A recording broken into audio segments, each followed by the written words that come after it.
کو میں حق مانوں گا، اس کے علاوہ کوئی اپنی من گھڑت اپنی تفسیر کرے گا اپنے لفظوں کی بنیاد پر، تو بالکل جو ہے وہ رد کر دی جائے گی۔ میں ایسا شخص ہوں۔ ابو لہب کے متعلق آپ نے سوال کیا کہ جب تبت یدا ابی لہب بن کے الفاظ آئے تو اس کے ہاتھ میں 10 انگلیاں ہیں، جب اس کی 10 انگلیاں ٹوٹ گئیں قرآن کی آیت کے مطابق، تو اس نے خواب کے اندر انگلی سلامت کیسی ہوئی؟ ہو پشاوری جتی، ایسے سوال جب ذہن میں ڈالے نا شیطان، تو شیطان کے پچھواڑے پہ مارو جتیاں۔ اور بھائی اس نے اپنی حیات کے اندر جب اس کا ہاتھ سلامت تھا، جب اس کا ہاتھ سلامت تھا، تبت یدا ابی جب یہ آیت نازل ہوئی اس کے ہاتھ ٹوٹ گئے تھے؟ مجھے آپ ایک دلیل دے دیں ذرا، آپ مجھے بتائیں، کامن سینس ہے، جب یہ آیت نازل ہوئی کہ ابو لہب تیرے ہاتھ ٹوٹ جائیں، تو ابو لہب کے ہاتھ ٹوٹ گئے تھے؟ اور میرے بھائی جب قرآن کی آیت نازل ہوئی تو اس کا مفہوم اور مطلب جو ہے قرآن کریم میں مفسرین اور محدثین اور عبداللہ بن عباس نے بیان فرمایا ہے۔ جب یہ آیت نازل ہوئی تو آپ اس جو ہے نا، جو آپ صلی اللہ علیہ وسلم کی ولادت خوشی میں اس نے انگلی کا اشارہ کیا، اس وقت انگلی سلامت تھی، تو اس انگلی سلامت تھی، اس نے وہ انگلی سے اشارہ کر کے صحابہ کو آزاد کیا۔ یہ بخاری کی روایت ہے، پڑھ کے بخاری تجھے آتا ہے بخار، پر بخاری تجھے نہیں آتی، ٹھیک ہے؟ تو بخاری کی یہ روایت ہے، یہ اعتراض مجھ بھی بعد میں کر میرے بھائی، پہلے تو بھائی ہے ہمارا، میں آپ کو غلط نہیں کہہ رہا، میں آپ پہ تنقید، علمی تنقید کر رہا ہوں، جس طریقے سے آپ نے کی ہے نا کمنٹس میں، اسی طریقے سے اعتراض کر، لیکن پہلا اعتراض میں بخاری پہ کر کہ بخاری نے یہ خواب والی چیز لے کیوں لی ہے؟ اب میں اس طرف جاؤں گا تو لیٹ ہو جاؤں گا کہ صحابہ اکرام کو ابن ماجہ، سند ابو داؤد، مسند ابی یعلا اور دیگر کتب حدیث کی سند صحیح کے ساتھ روایتیں ہیں کہ صحابہ اکرام فوت ہوئے، ایک صحابی فوت ہوا، وہ دوسرے کے خواب میں آیا اور کہا کہ اے ابو بکر صدیق، میری زرہ فلاں یہودی کے پاس ہے، وہ وہاں سے زرہ اٹھا لے۔ فلاں صحابی فلاں کے جو ہے نا خواب میں آیا مرنے کے بعد کہ میرے فلاں جو ہے میری بیٹی 9 دن کے بعد فوت ہو جائے گی، فلاں جگہ پر میری فلاں 6 دینار پڑے ہوئے ہیں، وہ وہاں سے لو اور میری بیٹی کو دے دو۔ یہ صحابہ اکرام کے صحابی رسول کے واقعات ہیں جو حدیث کی کتب میں ہیں، میں اس طرف جانا نہیں چاہ رہا۔ تو بھائی اللہ کے رسول نے فرمایا کتاب الرؤیا، کتب حدیث کے اندر ایک پورا چیپٹر ہوتا ہے، بخاری مسلم کو اٹھائیے نا، کتاب الرؤیا، خوابوں کی تعبیر کا بیان، اس کے اندر پورا چیپٹر ہے، اللہ کے رسول کی حدیث ہے۔ اللہ کے رسول نے فرمایا کہ مشکات شریف کے اندر جو ہے سند صحیح کے ساتھ ہے کہ اللہ کے رسول نے فرمایا کہ یہ جو مومن کا خواب ہے یہ وحی ہوتا ہے، مومن کا خواب وحی ہوتا ہے۔ جب مومن کا خواب وحی ہو گیا تو عبداللہ بن عباس کا خواب وحی نہیں ہوگا؟ تو میرے بھائی یہ مجھ پہ زبان بعد میں کھول، میرا قصور بہت بعد میں ہے، میرا قصور بہت بعد میں ہے۔ پہلے امام بخاری کو پکڑ اور ام حبیبہ کو پکڑ، ام حبیبہ اس کو بیان کرتی ہیں سند صحیح کے ساتھ، اور عبداللہ بن عباس خواب دیکھ کر کے ام حبیبہ کو بیان کرتے ہیں۔ اب بخاری میں ام حبیبہ کا جو ہے نا یہ ذکر نہیں، لیکن جو کلپ میرا یوٹیوب پہ ابھی اپلوڈ ہوا ہے نا اسی متعلق ابو لہب کے متعلق، وہ آپ دیکھ لو، اس کے اندر میں نے وہ 50 کتابوں کے حوالے دیے ہیں کہ یہ روایت 50 کتب میں ہے اور سند صحیح کے ساتھ ہے، اور ان کے اندر عبداللہ بن عباس کا نام ہے اور حضرت عباس کا نام ہے۔ تو حضرت عباس کا نام موجود ہے، خواب دیکھنے والے حضرت عباس، پہلے ان کی طرف اعتراض کر، پھر جو ہے خواب دیکھنے والے کون؟ خواب کو بیان کرنے والی ام حبیبہ، اور پھر اس کو نقل کرنے والے امام بخاری۔ میرے بھائی ان 3 لوگوں سے پہلے نپٹ لو، اور اس کے بعد ان کے اوپر شرح کرنے والے ارشاد الساری شرح بخاری لکھنے والے امام قسطلانی اور امام ابن حجر اسقلانی فتح باری اور امام ابن رجب حنبلی فتح باری، ان کی کتاب بھی شرح بخاری فتح باری ہے، اس کے اندر پہلے ان کی طرف رخ کرو، جب ان سے فارغ ہو جاؤ تو پھر رضوی کے پاس آنا، پھر تجھے جواب دے گا۔ بات سمجھ آ گئی ہے نا؟ تو ابو لہب والی روایت جو آپ نے استدلال کیا نا کہ ہاتھ ٹوٹ گئے تو انگلیاں ٹوٹ گئیں، اور میرے بھائی خواب کی بات جو ہے وہ حقیقت کی بات بتائی جا رہی ہے، جو اس نے حقیقت میں صحابہ کو آزاد کیا تھا نا، تو وہ انگلیاں جو ہے وہ سلامت ہے، ٹھیک ہے؟ وہ خواب کے اندر سلامت تھی، خواب کی بات ہے، تو ان سے وہ جو ہے نا ان انگلیاں 2 سلامت ہیں۔ اللہ نے اس جو ہے نا عذاب میں تخفیف کی ہے، اور عذاب میں تخفیف کا عقیدہ اور یہ مجدد جو جس کو تم کہتے ہو ابن محمد بن عبد الوہاب مختصر سیرت رسول کے اندر یہی واقعہ لاتے ہیں۔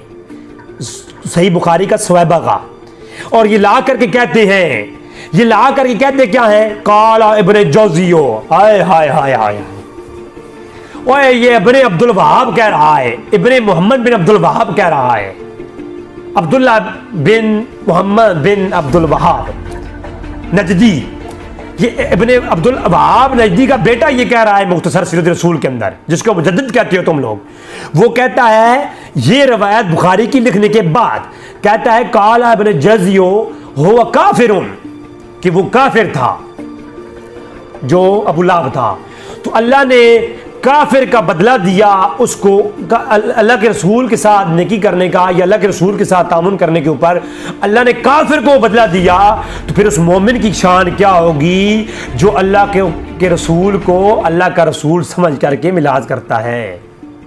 ابو لہب نے رسول سمجھ کے نہیں، بھتیجا سمجھ کر کے خوشی کی، اللہ نے اس کو محروم نہیں کیا، اور ابن جوزی کے واسطے سے عبداللہ بن محمد بن عبد الوہاب نجدی کہتا ہے کہ جناب وہ جو ہے اس کو محروم نہیں رکھا اللہ نے کافر کو، تو مومن کی کیا شان ہوگی۔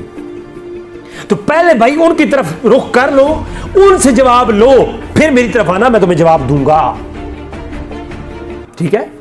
اب آتی ہے بات، یہ بات بھی جواب ہو گیا کہ صحیح بخاری کی روایت ہے، سند صحیح کے ساتھ ہے۔ ویسے تو بخاری کی یار تم لوگ اہل حدیث ہو، ویسے تو حدیث کے ٹھیکے لیے ہوئی ہیں، لیکن حدیث ہو اپنے مطلب کی تو بسم اللہ، اپنے مطلب کی نہیں تو یہ خواب کی بات ہے۔ ویسے تو اگر حسن درجے کی روایت تو وہ بھی لے لیتے ہو، اور سند صحیح کے ساتھ اللہ کے بندو خوابوں کے قرآن کریم میں خواب بیان ہوئی ہیں، پھر ان کی تعبیریں بیان ہوئی ہیں۔ خوابوں کا جو انکار کرے وہ مطلق، خواب کا مطلق انکار کفر ہے، اور لو مجھ سے فتویٰ دلائل لو، لگاؤ پڑ لگاؤ، رضوی کے ساتھ پڑ لگاؤ، رضوی تیار ہے۔ خواب کا مطلق انکار کرنے والا کافر ہے، جو یہ کہے خواب آتا نہیں ہے، خواب کی تعبیر نہیں ہوتی، یا خواب سچے نہیں ہوتے، جو اس موضوع پر انکار کرے وہ کافر ہے۔ لاؤ میرا فتویٰ ہے یہ، اس فتوے کے اوپر میں ائمہ مجتہدین کے، صحابہ اکرام کے، تابعین، تبع تابعین کے قول پیش کروں گا، اگر نہ کروں تو پھر یہ داڑھی جو ہے نا یہ مڑوا کر کے میں اپنی فیلڈ ہی پکڑوں گا، یہ دین کا کام میں نے جو شوق سے کر رہا ہوں چھوڑ دوں گا۔ یہ میں اپنے شوق سے کرتا ہوں، کسی ملا کی دی ہوئی خیرات نہیں ہے، اگرچہ میں خانہ سخن کا گدائے جدید ہوں، ہر رنگ کی شراب پیالے میں ہے میرے، بسم اللہ۔ اچھا، ایک تو یہ ہو گیا، سوال کا جواب ہو گیا۔ اب قرآن میں معلوم ہوتا ہے کہ کفار کے اجر ثواب نہیں ہے، تو میرے بھائی میں نے 7 سے 8 آیات پیش کی ہیں کہ کفار کے اعمال کا بدلہ نہیں ہے، لیکن یہ اس سے ماورا ہے کہ انبیاء کے لیے جب کافر کوئی عمل کرتا ہے نا تو اس پہ اجر ہے۔ وہ کیسے؟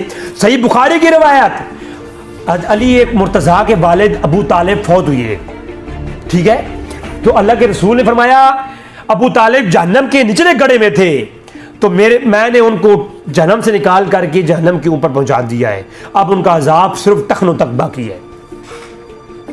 مجھے بتائیں کافر کے عذاب میں تخفیف ہوئی کہ نہیں ہوئی؟ سند صحیح بخاری آیا بخاری، یہ آج لگ گیا پتا کہ بخاری بھی ساتھ چھوڑ جاتا ہے جب بات اپنے مطلب کی نہیں رہتی، ورنہ یوں تو بخاری میں کسی کی بات نہیں سننی، نہ ابن ماجہ، نہ سنن داؤد، مسلم شریف بھی نہیں، بس بخاری، لیکن جب بخاری کی بات بھی آ جائے تو پاؤں لڑکھڑا جاتے ہیں۔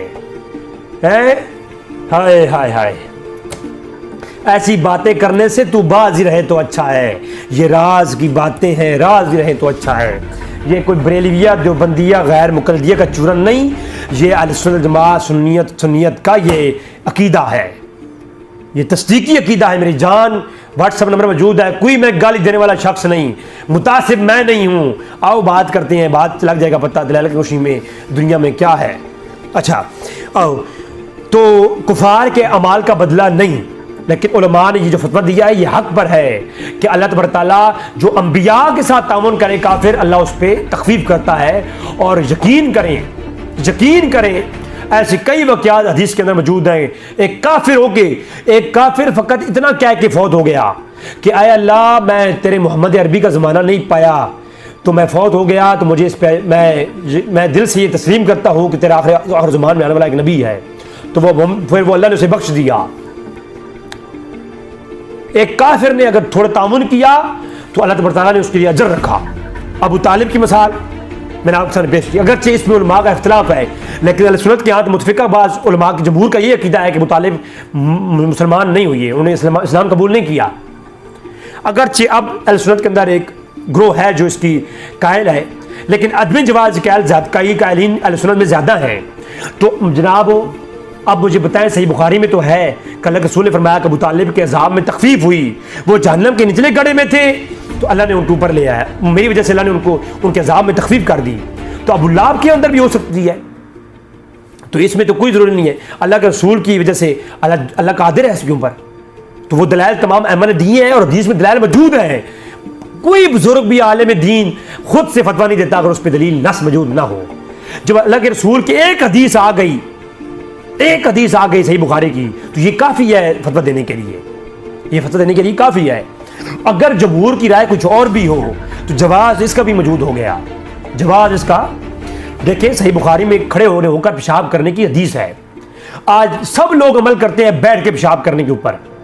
تو اس حدیث کے متعلق کوئی مجھ سے پوچھے یا علماء سے پوچھے تو ہم یہ کہیں گے اگرچہ سب سے بہترین اور سنت عمل بیٹھ کے پیشاب کرنا ہے, لیکن اگر کوئی عذر, بیماری, کسی پریشانی کی بنیاد پر کھڑا ہو کے پیشاب کرے تو اس کے اوپر جواز موجود ہے. جواز, گناہ نہیں ہوگا, گناہ نہیں ہے. تو اب قائل تخفیف جو ہے کفار, جو عذاب کفار کی جو عقیدہ ہے کہ کفار کے عذاب میں تخفیف ہوتی ہے ظہور کی وجہ سے, تو اس کے اوپر جناب عقیدہ یہ علماء نے بیان کیا. بڑے بڑے ائمہ نے, میری ایپیسوڈ آ چکی ہے اس میں آپ دیکھ سکتے ہیں. جب علماء نے اس کے اندر بیان کر دیا تو آپ ایمان سے بتائیں, صحیح بخاری کے اندر حدیث موجود ہے سند صحیح کے ساتھ. تو جب صحیح بخاری اور اس کے علاوہ 50 کتب کے اندر یہ روایت موجود ہے تو بات ختم, نص موجود ہے. اب اس کو قائل کوئی گمراہ نہیں ہوگا, اب قائل گمراہ نہیں ہوگا. یہ اصول میں سے ہے, لیکن اصول اب آپ کو کون بتائے گا. اچھا یہ بھی ہو گیا. ہاں ایک اور سوال, یہ کل شریف 10واں چیلم